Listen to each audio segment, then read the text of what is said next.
Alors, tiens, tant qu'on est là-dessus, petite stat rapide de mon côté, 4e stat du jour, moi c'était 18%. C'était par rapport à Kevin Durant, c'est sa fréquence de tir au panier. On a déjà parlé un peu, mais c'était pour quand même faire un mini bilan de la saison de Durant, mine de rien.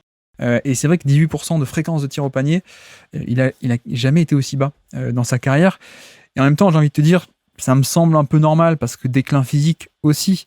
Et tu vois, ça n'a jamais été un énorme driver non plus, mais il pouvait le faire tout de même. Il pouvait le faire, pas à gros volume, mais il le faisait de manière élite. Là, quand il le fait, il est toujours assez bon, hein, pour le coup. Il est top 20 en efficacité sur les gros drivers, enfin, sur les plutôt gros drivers, on va dire, parce qu'il ne fait pas partie des gros drivers. Mais voilà, on a ce côté où, de plus en plus, on va peut-être rentrer à présent, je ne sais pas quel âge il a 35-36, si je ne dis pas de bêtises. Ouais, quelque chose comme ça, ouais. C'est peut-être la dernière, une autre phase de sa carrière où on compte encore moins peut-être sur cet aspect de drive, mais par contre le shoot est toujours aussi génial, évidemment, surtout en vieillissant. Le shoot continue à progresser, c'est mémoire gestuelle, donc ça aide. Bref, je pense que on n'est plus dans la phase où on peut s'attendre, allez, c'est toi qui vas faire l'attaque à toi tout seul, parce qu'il a plus le drive, et de toute façon il n'avait pas non plus le passing pour ça, il n'a jamais vraiment eu. Comment est-ce que tu juges un peu la saison de Durant, la 2024 ? Esthétiquement, c'est un joueur que j'adore. C'est un joueur qui représente un basket que j'aime beaucoup, mais j'ai été déçu de le voir. Alors, sur le début de saison, il prend beaucoup de ses shoots, il implique beaucoup les autres. Notamment, il essaye de faire jouer Jordan Goodwin, que Frank Vogel avait l'air d'aimer en début de saison. Il essaye de motiver Yuta Watanabe, etc. Je le sens capitaine en l'absence de Devin Booker et de Bradley Beal, et ça fait beaucoup de bien au moral, tu vois, parce qu'on démarre la saison, on a quand même 2 de nos 3 meilleurs joueurs sur le terrain, qui sont pas sur le terrain, pardon. On a Devin Booker qui est absent, alors qu'on attend beaucoup de cette équipe et qu'on n'a qu'une envie, nous les fans, c'est de la voir jouer. Et de la voir exprimer un jeu qui est léché, etc. Donc on voit Kevin Durant assurer le coup avec ses mid-range, etc. Tu vois, ses shoots un peu à la Nowitzki, en fade-away, etc. Donc je me dis, ok, il assure le coup, il fait des passes, il trouve ses repères avec Nurkic, ok, ça paye, tu vois, on a un début de saison qui est à peu près correct avec lui, c'est pas complètement catastrophique. Et puis en fait, petit à petit, moi je m'attendais à une adaptation, si tu veux, avec le retour de Devin Booker et de Bradley Beal, je m'attendais à une adaptation. Et moi, clairement, j'avais fait le vœu dans ma tête, et je pense que je m'étais emballé, de le voir jouer davantage à la Golden State, tu vois, donc navigation entre les écrans, prise de shoot loin, et puis ensuite des grandes traversées de la tête de raquette au panier pour effectivement agresser un peu plus le cercle. Eh bien, j'ai jamais eu ça, quoi. J'ai jamais eu ça, et j'ai eu du mid-range, et du mid-range, tu vois. On est à 60% de shoot pris à mi-distance, 98e centile. On est dans le 100e centile sur les shoots les moins rémunérateurs, donc les longs mid-range, 27% de ces shoots. En fait, c'est le plus gros volume, c'est-à-dire que on est à 21% à 3 points, 20% au cercle, et tout le reste, c'est du mi-distance. Et en fait, ok, très bien, sur la première partie de saison, tu arrives à peu près avoir des lancers et tout, mais c'est pas viable en fait. Ce n'est pas viable dans le basketball moderne quand en face tu as des équipes qui trouvent leur adresse à 3 points. Par exemple, Minnesota avec Anthony Edwards qui a trouvé son adresse à 3 points contre nous.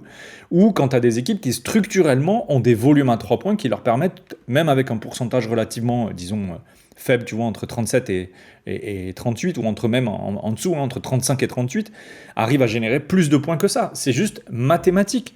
Et je suis gêné par cette espèce de saison esthétique de Kevin Durant, parce que le basketball, effectivement, peut être un jeu esthétique quand on est à Rucker Park, mais là, on n'est pas à Rucker Park. On est en NBA, et c'est avant tout un sport mathématique.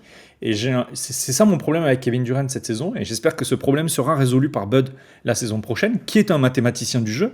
Moi, j'ai envie de trouver un mec qui sert la mathématique du basket et de son équipe. Et là, clairement, la saison dernière, si tu veux, tu t'es clairement allé sur les stats qui parlent le plus de ce qui m'a frustré chez lui. Il n'y a aucune diversité dans ses prises de shoot, et ça serait pas un problème si c'était que des 3 points ou que des agressions de cercle, mais il se trouve que c'est le shoot le moins rémunérateur. Alors c'est super beau, hein, ça fait des compiles de fade-away qui sont fantastiques pour Twitter, mais on gagne pas des titres comme ça, quoi. Après, je te dis, c'est insuffisant. Bon, c'est quand même mieux que la plupart des superstars n'ont jamais fait ou ne feront jamais, hein, son niveau d'efficacité, mais c'est quand même son plus bas niveau d'efficacité et de productivité au point, enfin, au niveau du tir, efficacité plus lancer franc, donc la productivité globale. Plus bas niveau, à ton avis, qui était président des États-Unis à l'époque où il a fait un score aussi bas en termes d'efficacité ? Attends, parce qu'il a 35 ans, le gars, hein, donc ça pouvait être George Bush 2, quoi. C'était Bush le père. Non, quand même pas. Non, faut pas déconner. Non, c'était Bush, c'était depuis sa saison rookie. Puisque là, il a 8%, plus 8%. Et en fait, c'était la première fois depuis... Ah non, pas 2008, 2009 alors. Donc c'était peut-être Obama, première année Obama, pardon. Saison 2009, il était à plus 6%. Mais tu vois, c'est ça aussi. Le mec est à plus 8% d'efficacité par rapport à la moyenne. C'est très bas par rapport à ses standards qui sont à plus 12, plus 15, plus 20%, qui sont des trucs absolument dingos. Bon, je tiens quand même à dire que plus 8%, je répète, la majorité des stars NBA et de vos joueurs favoris ne feront jamais ce score-là. Oui, c'est un mauvais score pour Durant, mais pour du... Voilà. Et bon, un autre aspect où on voit ça aussi, c'est que sa fréquence de lancer franc aussi baisse un peu par rapport à d'habitude. Donc c'est... Voilà, il y a un côté déclin, vieillesse, ça paraît normal aussi. Mais j'ai hâte de voir le mathématicien, comme tu as dit, donc le Évariste gallois de l'Arizona, Mike Budenholzer, utiliser Durant l'an prochain. Merci d'avoir écouté cet extrait. S'il vous a plu, l'émission complète est disponible en description et on se donne rendez-vous sur le feed principal du Basket Lab pour l'intégralité des podcasts. À bientôt.